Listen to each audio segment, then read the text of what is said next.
Ready for some in-camera double exposures with the Canon EOS R5? Let's get to it.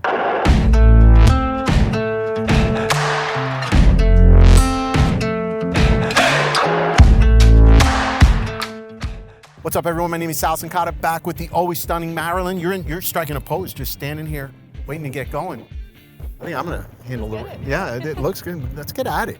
All right, anyway, let's do some double exposure. So most of you may or may not know this, but the Canon R5 and probably most digital cameras have a feature built in for double exposures. And what this is gonna allow you to do is some creative stuff. Now, you won't use this every place, every day, but it is fun for landscape photography. It is fun to use it creatively for portraits, which not a lot of people do. So I'm gonna show you how easy it is to do, and then you get out there, season the taste, have fun with it, all right? So let me grab my camera. All right, so on the R5, you're gonna go into the red menu 5. That's the only way I really know how to describe it. We are gonna do a couple of different ways today, but we're gonna start off with additive. So you have additive, average, bright, dark. There is no right or wrong way to do this. It really depends on the lighting situation. And right now, what I'm gonna do is create a silhouette of her and then use another shot of the dress, the feather dress for Marilyn, to kind of merge into one frame, right? So we can do bright, we can do dark, and we'll mess with a couple of them, but we're gonna start off just additive. Again, season the taste, play with it.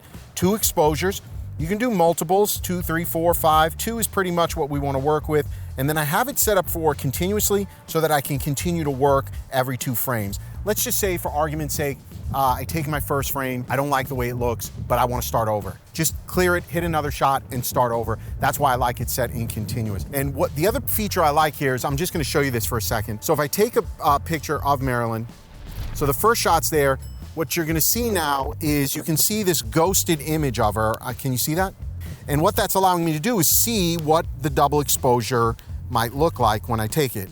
Now, of course, that's not what I'm going for, but that's really how it would work. So you're at least seeing that ghosted image on the back of the screen. So I'm gonna elevate her into the sky. So Marilyn, let me put you here. I'm gonna try and avoid any of the buildings. So Marilyn, you're gonna be here, get into that pose, and I want your profile looking off this way.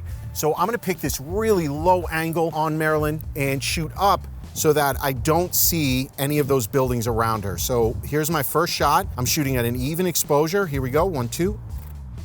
Okay, and now what I'm gonna do, now that I've got that first frame of her, you can see the ghosted image. I'm now gonna adjust my exposure.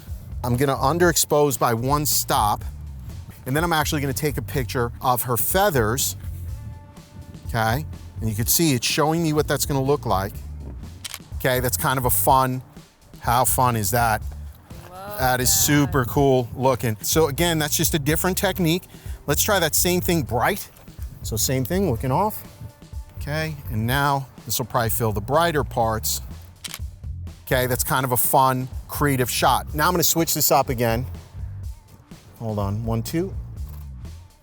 Okay, and then I'm gonna focus on the clouds and give it a much more surreal look. How fun is that? That is super cool looking. And that's fun too. I actually want to do that now with a different method. So rather than additive, I want to try that with average. Yeah, I don't see your actual hand. Pull it away from your head a little bit more and higher. Yeah, I just want separation. Chin down a little. Yep. Drop the left hand a little, not the elbow. Hand, yeah, right there, right there. Gorgeous, hold that.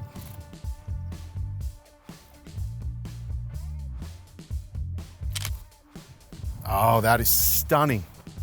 Wow. All right, so for the last one we're gonna do additive, and I'm gonna flip the camera over. Let me just show you what I'm thinking, okay? Chin down, yeah, I like that. Here we go, 1, 2. Okay. That is super cool looking. Oh, that is stunning. All right, so part of the way double exposure works is tied to light, shadows, additive, dark, light, right? Those are your modes. Well, the problem was as the sun was setting, normally we'd be doing this with much more light. So it started getting super dark on us fast, as you can see on this video. But now I went in, got a nan light. We're gonna light her up and we're gonna do something cool. So mode we're in now is additive. Good, bring it in where you had it, close, close, close. This in and of itself is a great picture. But I think as we do what I'm gonna show you, there's a cool technique. Here we go, 1, 2. And then what I like to do is I'm gonna flip the camera. And so now this is super cool. Maybe look to your right the same way you were, yeah. So this is fun. And so now that's a super cool look of a double exposure. All right, that's a wrap. Give it up for Marilyn, man. She's out here braving the cold Meanwhile, it still feels like summer here, but all of a sudden tonight we are freezing outside here in St. Louis. But anyway, hope you enjoyed it. There is no right or wrong answer. This is about the art of photography and being creative and getting out there and experimenting. And you saw me, I was struggling through it to get what I wanted. That one doesn't quite look the same. But that's, I think, the fun of it. And when you finally do get that shot that you love, oh, that is stunning. Wow. That's the real art of it all. So get out there, enjoy, and create your own art. We'll see you in the next video.